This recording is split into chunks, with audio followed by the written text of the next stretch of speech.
Next chapter क्या है? Chapter 4, books, what books and वरियल टेल्स अस। बुक्स, जो पहले के किताबें हैं या फिर वरियल्स जो मिले हैं वो क्या कहते हैं। अब जैसे Mary in the library, Mary library में है, and as well rank teacher ask the student to follow him.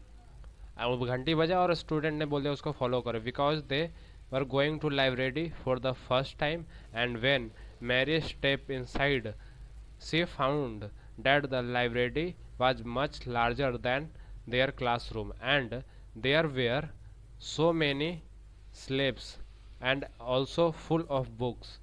In one corner was a cupboard filled with a large and old volume. Seeing her trying to open the cupboard, and teacher said, "This cupboard is very special book for different religion. Did you know that we have of the Vedas? What are the Vedas? Mary wonder and let us find about." तो library में गई, उसके बाद उसको एक वेदा मिला, वेदा के बारे में फिर उसको टीचर जो आगे हम इस चैप्टर में इसके बारे में पढ़ने वाले हैं। One of the oldest literary source, literary source क्या होता है? जिसमें हमको कोई भी चीज़ लिखा हुआ है, अगर आज से जैसे न्यूज़पेपर भी आज लिखा हुआ है और हम आज उससे उसको 200 साल बाद हम इस न्यूज़पेपर को पढ़ें, तो आज के बारे में हमें न्यूज़पेपर के अगर देखें तो पता चलेगा कि आज क्या क्या हो रहा था आज के टाइम पे, तो ये एक लिटरेरी सोर्स हो जाएगा। तो लिटरेरी सोर्स जो in the written form, any source which are in the written form which that is literary source. You may have heard about the Vedas, जैसे वेदास को सुने होंगे, जैसे वेदा जो एक ग्रंथ है, and there are 4 of them, जैसे Rigveda, Samaveda, Yajurveda and Atharvaveda. The oldest Vedas is the Rig, उसमें से सबसे ओल्डेस्ट कौन सा है? Rigveda, composed about the 3500 year ago. The Rig Veda include more than 1,000 hymns called the Suktas and well Suktas, जैसे उसमें बहुत सारे हाइम्स मतलब मंत्र के तौर पे दिया हुआ है, जिसको हम क्या बोलते हैं? Sukta and well said. The hymns होस हाइम्स भी एक फॉर्म में, जैसे सिंगिंग के फॉर्म में डाला हुआ है, जैसे हम उस सभी मंत्र को एक तरीका से बोलते हैं।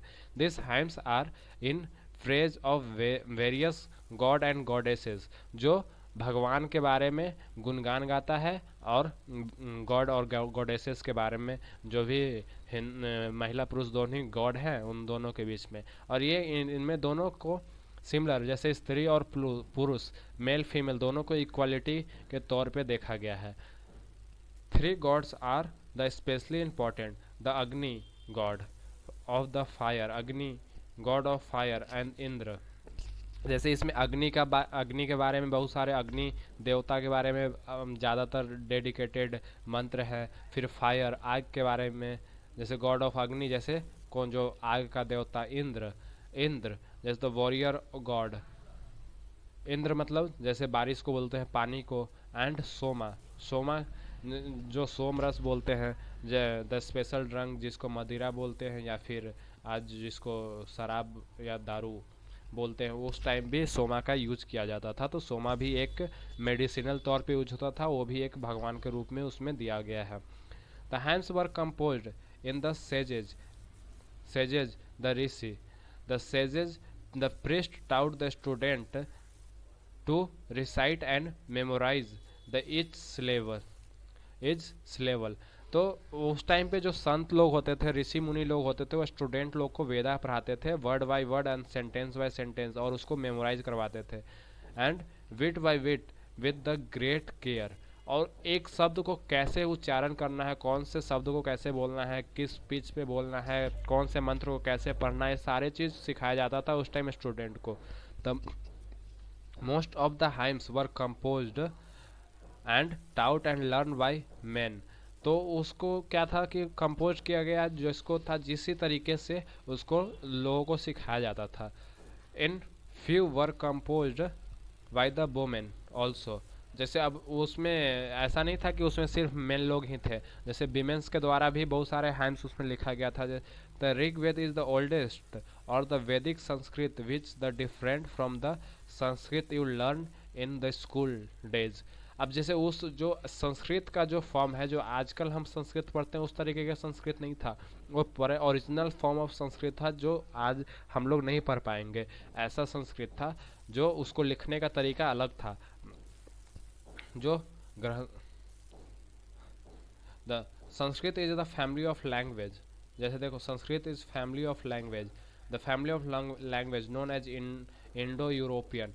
The some Indian language such as Assamese Gujarati, जैसे सामी Gujarati, Hindi, Kashmiri, Sindhi, and Asian language such as Persian, and European language such as English, French, German, Greek, Italian and Spanish belong to this family. जैसे अब ये सारे लैंग्वेज जो है हम लोग कहीं ना कहीं संस्कृत से ही बना हुआ है, उसका रूट कहीं ना कहीं देख लें, जैसे आसामी हो गया, गुजराती हो गया, हिंदी, कश्मीरी, सिंधी, या फिर बिहार के आसपास में जो भी मैथिली मगही चलता है वो सब हिंदी भी वहीं से निकल के आया है, उससे डिराइव होते गया। और फिर यूरोपियन लैंग्वेज जैसे English, French, German, Greek, Italian, Spanish belong to this family. This called of family because the originally they had word in common. Take the word matra in Sanskrit, माँ in Hindi, mother in English। जैसे हम यहाँ पे देखो तो कहीं ना कहीं रूट वर्ड सबका सेम मिलता है, माँ। Do you know the similarity? The language used in subcontinent belong to different family. For instance, those used in the northeast belong to Tibeto-Burman family, Tamil, Telugu, Kannada, Malayalam, and belong to the Dravidian. जैसे Dravidian एक language का family है जिससे क्या मिलता है, तमिल, तेलुगु, कन्नड़ा, मलयालम। फिर जैसे नॉर्थ ईस्ट में जो इन टिबेतो बर्मन लैंग्वेज है, जैसे हमारे नॉर्थ ईस्टर्न स्टेट में पाया जाता है, जैसे गारो खासी हो सकता है उस टाइम के, अंडमानीज वगैरह। And Indian belong to Austroasiatic family, the central part of India. जैसे हिमालयन मध्य प्रदेश वाला रीजन जो ऑस्ट्रो एस्टेटिक फैमिली एक लैंग्वेज का पार्ट है, वहाँ से मिलता होगा। तो this is language about the, तो ये एक अलग एडिशनल इन्फॉर्मेशन दिया हुआ है। फिर से आ जाते हैं इस चैप्टर में। This books were used and written and printed. The Rig Veda was recite and heard rather than the read. अब इसको क्या था, ऋग वेदा को पढ़ते नहीं थे हम, सुन सुन के याद करते थे। जैसे उसमें श्रुति लिटरेचर का पार्ट हो जाता है। जैसे ऋग्वेद का जो मंत्र है उसको उच्चारण के तौर पे बोल बोल के पढ़ा जाता था। मंत्र जैसे हम लोग मंदिरों में आज भी मंत्र का उच्चारण होता है और साथ साथ में गाते हैं, उस तरीके से क्या है सुन के और फिर उसको लर्न किया गया। जैसे आज आज अभी हम लोग जैसे बुक पढ़ रहे हैं उस तरीके से बुक नहीं पढ़ते थे, उसको हम लोग पंडित जी लोग या जो भी टीचर होते थे, सेंट्स, ऋषि मुनि लोग होते थे, वो बोलते थे और उनको हम लोग रिपीट कर करके स्टूडेंट लोग को सिखाया जाता था। It was written down the several century after it the first compose the printed less than the 200 year ago. अब पहले उसी तरीके से बोल के सुन के लर्न किया गया था और वो चला आ रहा था। जैसे आज के टीचर लोगों ने अपने स्टूडेंट को सिखाया, वहाँ से फिर टीचर वैसे करके मैनी जनरेशन, कई जनरेशनों तक आता गया। लेकिन जो प्रिंटेड फॉर्म में जो लिखा गया ये बुक, ये लगभग उतने पुराना नहीं, ये 200 साल पहले ही लिखा गया है। How historian the study Rigveda. The historian like the archaeologist find out about the past. वो अपने पास्ट के बारे में, हिस्ट्री के बारे में जब रिसर्च कर रहे थे तो but in the addition to material remains they examine written source as well. Let us see how they study the Rigveda. वो ऋग्वेदा को कैसे करते हैं। Some of the hymns in Rigveda are in the form of dialogue. अब उसमें बहुत सारा मंत्र जैसे डायलॉग के भी फॉर्म में हो रहा है। डायलॉग मतलब दो लोग के बीच में बातचीत हो रहा है, कोई पहले उन्होंने कुछ बोला फिर उसका जवाब दिया, फिर वो उनका कुछ क्वेश्चन पूछ रहे हैं उसके जवाब दे रहे हैं, तो दो लोग के फिर में बातचीत के तौर में हो रहा है जो कि मंत्र के रूप में ही है। This part is one of the hymns a dialogue between the name of Vishwamitra, जैसे Vishwamitra and two rivers Beas and Sutlej. जैसे विश्वामित्र और ब्यास और सतलुज रिवर से बात कर रहे हैं। That worship the as the goddess, जो उस टाइम हम रिवर को भी माता के रूप में हम पूजा करते थे। तो वो माता से जो उनकी विश्वामित्र की बातचीत चल रही है, उस डायलॉग को भी हम इसमें देख पाते हैं, उसमें लिखा गया है। अब जैसे देखो, ये जो है ये पुरानी संस्कृत जो है आज की संस्कृत से बहुत ही अलग है, जिसे हम पढ़ नहीं पाएंगे। ये जो है आर्कियोलॉजिस्ट लोग वही लोग पढ़ पाते हैं। अब जैसे क्या है, उनको डिस्कशन चल रहा था, Vishvamitra and river. Vishvamitra, O river came down from the mountain like two swift horse, like two shining cow that lick their calves। बोल रहे हैं कि ए रिवर तुम ऊंचाई से नीचे आओ जैसे घोड़े आते हैं। यू मूव लाइक चैरियट, तुम रथ की तरह दौड़ते हो टू समुद्र की ओर। Through the power of Indra, Indra की तरह तुम्हारे जो धारा में प्रवाह है वो एक इंद्र की तरह है। You are the full of water and wish until with the one another, वो पूरे पानी से भरा हुआ है जैसे कि विश चाहतों से भरी हुई, जब तक तुम वन अनदर जैसे समुद्र में जाने की चाहत है उस तरीके से कर पाओगे। The river, we who are the full of water move along the path of god have made for us. अब रिवर बोल रहा है कि मैं पानी से भरा हुआ हूँ, लेकिन जो भगवान ने मेरे लिए जो रास्ता बनाया मैं उससे पे चलता जा रहा हूँ। Once the start following we can not stop, and why do you pray to us O sage. बोल रहे हैं कि जब मैं एक बार हम लोग स्टार्ट हो जाते हैं हम रुक नहीं सकते हैं, क्यों मुझसे ये कर रहे हो, रुकने को बोल रहे हो। विश्वामित्र, ओ सिस्टर्स, वो रिवर को बोल रहे हैं, o sisters please listen to me, the singer who has came from the distance with the chariot and cart. हम वहाँ से आए हैं जब चैरियट पे बैठ के। Let us water note rise above the access so that the cross safely। वो बोल रहे हैं कि मुझे नदी पार करना है, आप अपने नदी के उस उफान पे मत जाओ कि मैं उसे क्रॉस न कर पाऊँ, या मैं इसे थोड़ा अपनी उफान कम कर लो जिससे मैं सेफली रिवर को क्रॉस कर पाऊँ। River, we will listen your the prayer so that you can cross safely। The historian point out that these hymns composed in the area where this river flow, and they also suggest that the sage lived in the society where horse and cow were valued animal। अब जैसे वहाँ पे इससे hymns में क्या पता चलता है कि वो एक रिवर को क्रॉस करके जाते थे और जहाँ पे काउज एंड हॉर्स के बारे में बातचीत हो रहा है, तो उस टाइम हॉर्स भी होंगे, गाय भी होगा। That is why the river are compared to the horse and cows. तभी तो हम, अगर हमने कभी किसी को नहीं देखा होगा तो कैसे बोल सकते हैं कि उसको हम किसी चीज़ से कंपेयर कर पाते हैं। अगर हमने किसी चीज़ के बारे में सुन रखा हो, बोल रखा हो, तभी तो हम उसको किसी से कंपेयर करते हैं। Do you think the chariot were also important. Chariot क्या होता है, जो रथ, तो जो अभी भी इम्पोर्टेंट है। जैसे आज तो अब गाड़ी वाड़ी कार वार उनसे सबके अपने पास आ गया। Other river the specially the Indus and the other tributary are the Saraswati also named in the hymns. जैसे सरस्वती के बारे में, इंडस के बारे में, Ganga Yamuna were also named only once. अब गंगा यमुना सिर्फ एक बार आया है उस में मंत्र में, लेकिन सरस्वती और इंडस का नाम बार बार आया हुआ है।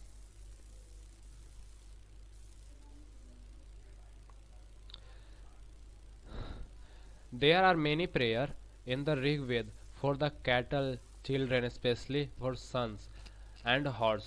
अब उसमें बहुत सारे किसके बारे में, बेटों के बारे में लिखा गया है, बच्चों के बारे में लिखा हुआ है, जानवरों के बारे में है, फिर घोड़ों के बारे में है।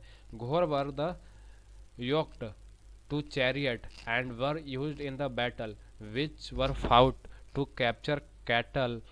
Battle were also fought for the land which were important for the pasture and growing herds crop and ripened quickly, such as barley।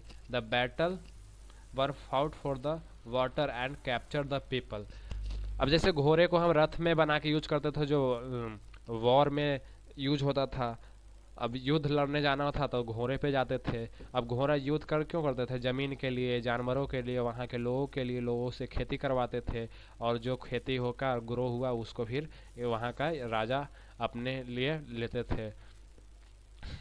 जैसे फसल पक गया, जैसे फसल पकने से पहले देखा कि वो है तो उसको हम बैटल, उसको लूट लिया। इस तरीके से उस टाइम पे भी लड़ाई झगड़े होते रहते थे, बैटल्स होते रहते थे, वॉर होते रहते थे। Some of the wealth were obtained was kept by the leader. अब जो वहाँ का जो लीडर है वो तो वेल्थ लेगा ही। अब जैसे अभी भी टैक्स लेते हैं तो उस टाइम जो उस कबीले का जो सरदार होगा वो अपना लेगा, उस किंग होगा।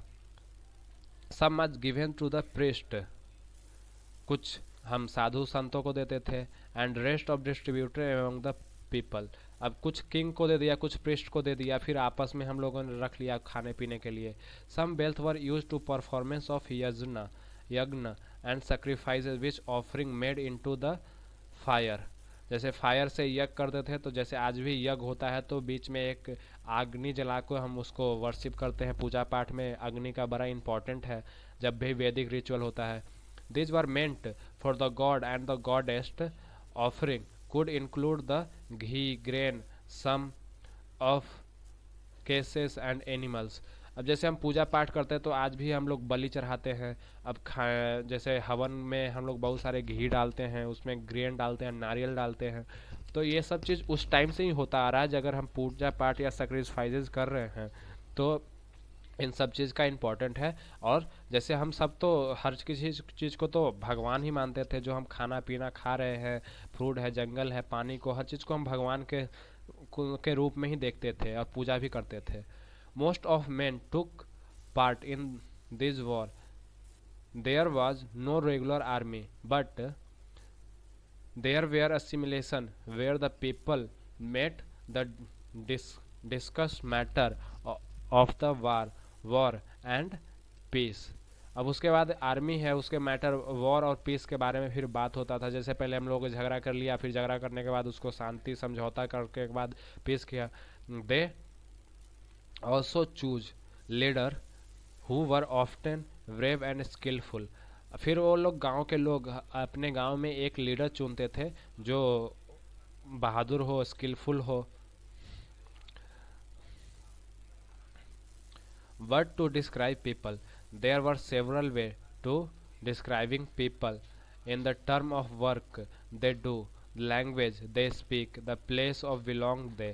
अब जो कौन से लोग कहाँ से आते थे, वो कौन सी भाषा बोलते हैं, कौन सा काम करता है, उसके अकॉर्डिंग वो किस फैमिली से बिलोंग करता है, वो कम्युनिटी कल्चर क्या कर पा रहा है, जो वैदिक रिचुअल है उसको आता है करना, वो मंत्र आ रहा है या नहीं आ रहा है, ऋग्वेद को कितना फॉलो करता है। तो ये सारे चीज़ को देख के हम क्या करते थे, पीपल समझ पाते थे एक दूसरे से, कौन कितना पढ़ा लिखा है, कौन अच्छा व्यक्ति है, क्या है नहीं है। उसके अकॉर्डिंग हम लोग उसको लीडर चुनते थे। There are two groups who are described in the term of their work, the priest some time called Brahmins and who perform the various rituals and the raja. जैसे राजा किसको बोलते थे, किंग को उस टाइम राजा बोले जाते थे। और ब्राह्मण्स जो पृष्ठ जो पूजा पाठ करवाते थे, ब्राह्मण्स थे। दो लोग जो थे वो दो बहुत ही इंपॉर्टेंट लोग थे जिसके बारे में ऋग्वेद में बार बार बातचीत किया गया है। This raja were not like the one you will be the learning about later. अब जैसे कौन से राजा थे, क्या था, उसके बारे में आगे की चैप्टर्स में आएंगे। They did not have capital city and places of army and did they collect tax, nor did they collect cost. Generally the son did not automatically succeed the father as a raja. तो उस time क्या था कि ऐसा नहीं था कि एक राजा का बेटा ही राजा बन रहा है। जरूरी नहीं था कि ऐसा कोई जरूरी, अगर उसके अकॉर्डिंग होता है, उसके लायक रहता था तभी राजा बनता था। क्योंकि लोग उसको देखते थे कि हाँ उस लायक है, आता नहीं है। The two words were use on to describe the people और the community as the whole. One was the jana jana which is the still used in Hindi for language as used to wish. Wish. The word is Vaishya, came from the wish. You will learn about in the chapter 5. The wish or jana mentioned in by the name. So we find reference the puru and jana or wish, the the Bharta jana wish and Yadu jana wish and so on. अब जैसे ये सब जो है ये सब community का नाम है, जैसे कहीं पे जना है, विश है, एंड भारत जना, पुरु जना, कुरु, जैसे उस टाइम पे एक एरिया बना हुआ था, जैसे उस टाइम पे प्रोविंस है, राज्य मान लो, जैसे आज स्टेट है तो उस टाइम पे पुरु स्टेट है, विश है, वहाँ पे उस तरह के लोग रहते थे, अलग अलग नेम दिया हुआ है। Do you any Do you any of these names sound familiar? Sometimes the people who compose the hymns describe themselves as Aryans and call their opponent दासाज और दासियों। जैसे उस टाइम जो भी स्लेव थे, गुलाम के जैसे, अगर ये पूरे दासा नहीं थे, जो गुलाम के तौर पे नहीं थे, लेकिन दास का प्रथा जो था उस टाइम पे, दासियों स्त्रीलिंग को बोल रहे थे, जो वुमेन्स दास को दासियों बोल रहे थे। Where people were not perform the sacrifices, the probably spoke different language and later turned dasa and feminine were dasi।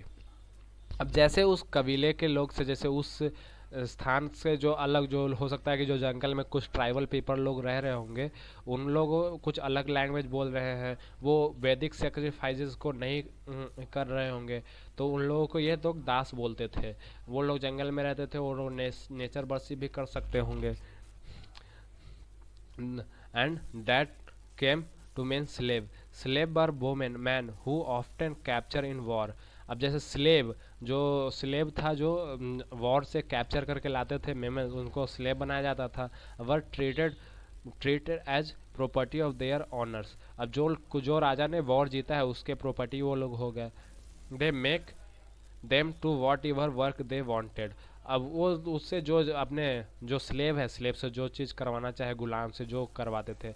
While the Rig Veda was being the composed in the northwest subcontinent. There were the other development elsewhere. Let us look at some of these.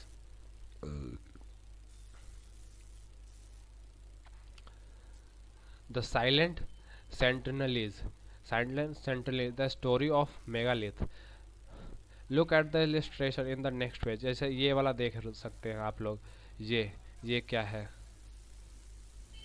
Megalith. These are stone boulders are known as megalith, literally a big stone. These were carefully arranged by the people and were used to mark burial site. Burial site जो लोगों को यहाँ पे दफनाते थे उसको mark करने के लिए। The practice of erecting megalithic began about the 3000 year ago. जब क्या था, जब मेगालिथिक टाइम से 3000 पहले भी हम लोगों ने देखा था। द प्रिवेलेंट जो ज़्यादातर दिखना स्टार्ट हो गया था in the Deccan south Indian. Deccan किसको, साउथ इंडियन पार्ट को बोलते हैं बरियल साइट्स में। And north east and Kashmir में भी इस तरह से मिलना शुरू हो गया, north east and Kashmir. Some important megalithic sites are shown in the map too, which are megalithic can be seen in the surface of the megalithic burial often underground. अब हम देख सकते हैं कि जैसे मेगालिथिक लोगों में जब लोगों को दफनाते थे उसके आसपास पत्थर रख देते थे, गाड़ देते थे। अब जो ज़्यादा अमीर लोग होगा या किंग का होगा वहाँ ज़्यादा पत्थर होता था, किसी किसी में कम भी पत्थर रखा जाता था, पूरे सजा के उसको एक तौर पे देते थे जिसको बरियल बोलते थे। सम time archaeologists find a circle of the stone boulder and single large stone standing on the ground. These are the only indication that there are the burial beneath. अब ये इंडिकेट हो सकता था कोई उस टाइम अगर नीचे ज़मीन में लोगों को दफना दिए तो उन लोगों को पता कैसे चलेगा कि किसको क्या यहाँ पे दफनाए हैं क्या है। तो उन लोग पत्थर रख देते थे जिससे पता चले कि हाँ हमने दादाजी को यहाँ पे दफनाया है, हमने माता जी को यहाँ पे दफनाया है, दादी वहीं है, ऐसे होकर के पत्थर रख देते होंगे जिससे पहचाना जाए। There were the several things that people did make megalith. We have made a list of them, tried to arrange them, the earth and transporting stone, breaking boulders, placing stone in the position, and finding suitable stone for saving the stone and burial dead. अब जैसे एक जगह से दूसरी जगह पे stone को transport करना था, फिर उसको तोड़ के बोल्डर्स को छोटे पीस में बांटना था, या प्लेस कहाँ पे एक स्टोन को रखा जाता है। अब इस सब को यूज करते हुए, अब जैसे हम इसको देखो, ये सब देख सकते हैं पत्थर का कैसे क्या क्या हर चीज़ बना हुआ है, एक्स। तो हम लोग इस तरीके से बना सकते थे। तो all this burial were the common feature in generally, and dead were burial with the destructive pots, which are called the black and red ware. Also found are the tools and weapon of the iron and the sometime skeleton of the horse equipment and ornament of the stone and the gold. अब बहुत सारे burials जो है stone के साथ में या फिर उसके ऑर्नामेंट, जैसे गोल्ड के शौकीन लोग थे तो उनको गोल्ड से भी दे के दफनाया जाता था। Iron use in the Harappan. अब आयरन का यूज कैसे हड़प्पन में हुआ, जैसे हम ये देख सकते हैं कि ये सारा चीज़ कैसे बना हुआ है।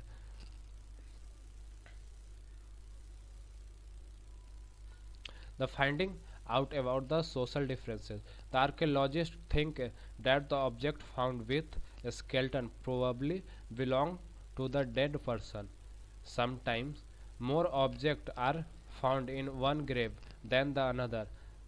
Find the Brahmgiri जैसे हमने को देखा था मैप में, where the skeleton was buried with 33 gold weights and 2 stone weights, 4 copper and one conch. Other skeleton have a few pots. In the suggested that there was some of difference in the status amongst the people who were worried, and some were rich, other poor, and some chief of the other. अब जैसे हम उसको वरियल्स को देख के पता लगा सकते हैं कौन रिच लोग पीपल थे, कौन किंग है, कुछ चीफ कहीं कबीले का चीफ है या किंग है, या फॉलोअर्स लोग है या प्रिस्ट लोग है, या फिर एक नॉर्मल इंसान है। तो इस तरीके से क्या कि उसके आसपास में जैसे किसी में बहुत ज़्यादा पत्थर है या फिर स्टोन रखा हुआ है, गोल्ड का ऑर्नामेंट्स है या किसी का सिंपल है, तो ये सारी चीज़ें देख के हम देख पाते हैं। जो गरीब लोग हैं वो तो बेचारा सिर्फ ऐसे ही है, कुछ में एक पत्थर छोटा सा रख दिया है। Where some burials spot men in the certain family. Sometimes megaliths contain more than one skeleton. These indicate that the people perhaps the belonging the same family. अब some megalithic content more than one skeleton. अब एक ही जगह पर एक से ज़्यादा लोगों को दफनाया गया है, तो हो सकता है कि वो सेम फैमिली के लोग होंगे। तो इस तरीके से हिस्टोरियन ने किया। Were buried in the same place which not the same time, and body of those who died later and out into the grave through the pot hole and stone circle and boulders placed on the surface probably served as the signpost to find burial site. Those people are returned to the same place whenever wanted to. अब जैसे क्या था कि उसको दफनाने के बाद उसमें एक पॉट होल छोड़ दिया जाता था, फिर उसको स्टोन से, और फिर एक जगह पे क्या एक अलग अलग टाइम पे जिन लोगों को मृत्यु हुआ है, जो डेथ अलग अलग टाइम पे हुआ, लेकिन उनको सेम टाइम पे दफनाया गया है, सेम जगह पे सेम प्लेस पे दफनाया गया। तो हो सकता है कि ये एक ही जगह के लोग होंगे, एक ही फैमिली के लोग होंगे, इसलिए एक से ज़्यादा लोगों को यहाँ पे दफनाया गया है।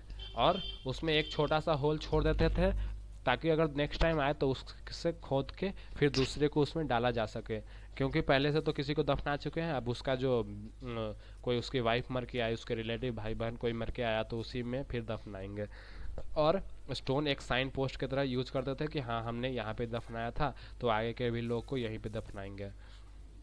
Find the Inamgaon, the site on the river Gond, Inamgaon कहाँ, रिवर गोंड के, the tributary of Bhima, Bhima. It was the occupied between the 3600 to 2700 year ago. Here, the adults were generally buried in the ground and laid out straight with the head. And towards the north, sometime burials were within the house. Vessels that probably contained food and water were placed with the dead. अब जैसे इमाम गांव में देखा जाता था, जैसे north side में करके उसको हेड को एक तरीके से रख के और उसको ज़मीन के अंदर दफनाया जाता था, और साथ में जैसे पानी और खाना भी उसको रखा जाता था मरने के बाद. तो हो सकता है कि वो डे आफ्टर लाइफ कॉन्सेप्ट में देखते हुए पुनर्जन्म, जैसे कि उनका अगर फिर से कहीं जाएंगे मरने के बाद, अगर उनका कहीं पे जन्म हुआ होगा तो वहाँ पे उनको खाना पानी काम आएगा, इस तरीके से सोच के उसको हम रखते होंगे. The one man was found a burial in the large and four-legged clay jar in the courtyard, the five-roomed house, one of the largest house in at site and center of the settlement. This house also had a granary जहाँ पे अनाज भंडार, जैसे अनाज भंडार जहाँ पे रखा जाता. The body was placed in the crossed leg position. The one man has buried in the last the four leg. अब जैसे वहाँ पे है कि हो सकता है कि किसी को आधा पार्ट में क्ले जार में रह गया हो, और कोर्टयार्ड जैसे आंगन में आंगन है और उसमें बहुत सारे फैमिली रह रहे होंगे, तो किसी तरीके से वहाँ पे जो आए और उससे डेथ हो गया तो वो लोग हटाए नहीं होंगे, या तो उनको सेंटर में या वहीं पे दफना दिया होगा. घर के अगर जिसका बड़ा घर है तो चलो कोई मर गया तो उसको अपने घर के आसपास ही दफना दिया, तो ऐसा कुछ हो सकता है. और उसके पास में जो वो उस एरिया का सबसे बड़ा घर है तो उसमें जगह भी है, तो वहाँ पे हम दफना सकते हैं. It is easy to make out the skeleton of the children from the small size, and however, there are no major differences in bones of the girls and a boy. Can be make out whether the skeleton was that of a man or a woman. The sometimes people decide on the basis of what is found with the skeleton. For instance, if a skeleton is found with the jewelry, it is sometimes thought that of woman. But however, there are a problem with this. Often the men also wore ornaments. तो ऐसा सोच सकते हैं कि चलो हम distinct नहीं कर पाते हैं कि कौन सा मेल फीमेल है हम स्केल्टन को देख के, क्योंकि जब छोटे बच्चे होते हैं तो उन दोनों का तो बोन एक जैसा ही होता है. तो कभी कभी ऐसा हो सकता है कि चलो जो भी स्केल्टन हमको ऑर्नामेंट्स के साथ मिला है, जिसमें ज्वेलरी के साथ मिला है, तो उसको हम वुमेंस को कंसिडर कर पाए. लेकिन उस टाइम पे जो मेन थे वो भी ऑर्नामेंट्स वॉर करते थे, पहनते थे. आज भी देख लो बहुत सारे लड़के लोग भी कान में बाली पहनते हैं, ऐसा करते हैं, तो इससे पता नहीं लग पाता कि हाँ ये जेंट्स हैं, ये मेल है, फीमेल है. The better way for the figuring out the sex skeleton and look at the bone structure.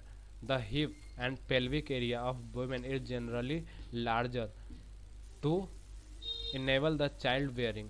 अब जैसे पेल्विक बोन जो होता है नीचे हिप बोन, वो कहीं ना कहीं मेल्स का होता है, वो पतला होता है, उतना नहीं होता है, और जो है नैरो होता है किसमें, वुमेन्स में, क्योंकि वो जब चाइल्ड कंसीव कर रहे होते हैं, जब चाइल्ड बर्थ दे रहे होते हैं, तो उसका जो हिप बोन है या पेल्विक बोन है वो थोड़ा सा नैरो हो जाता है. तो उससे देख के हम ये पता लगा सकते हैं कि कौन सा बॉडी मेल का है, कौन सा फीमेल को है. This distinction are based on the modern skeleton study.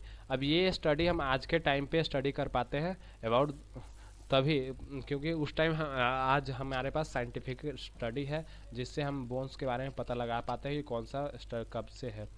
About 2000 year ago there was a famous physician name the Charak who wrote a book on the medicine known as the चरक संहिता. जैसे आज से 2000 साल पहले एक चरक नाम का व्यक्ति थे जो मेडिसिन के ऊपर बुक लिख रहे थे, Charaka Samhita. There he state he states that the human body has the 360 bones. वो वो अपने किताब में क्या लिखते थे, 360 हड्डियां है, जिसमें उसको सारा चीज को इंक्लूड कर देते थे. This much a larger number than the 200 bone and are recognise in the modern anatomy. The Charak arrive the figure by counting teeth joints and cartilage.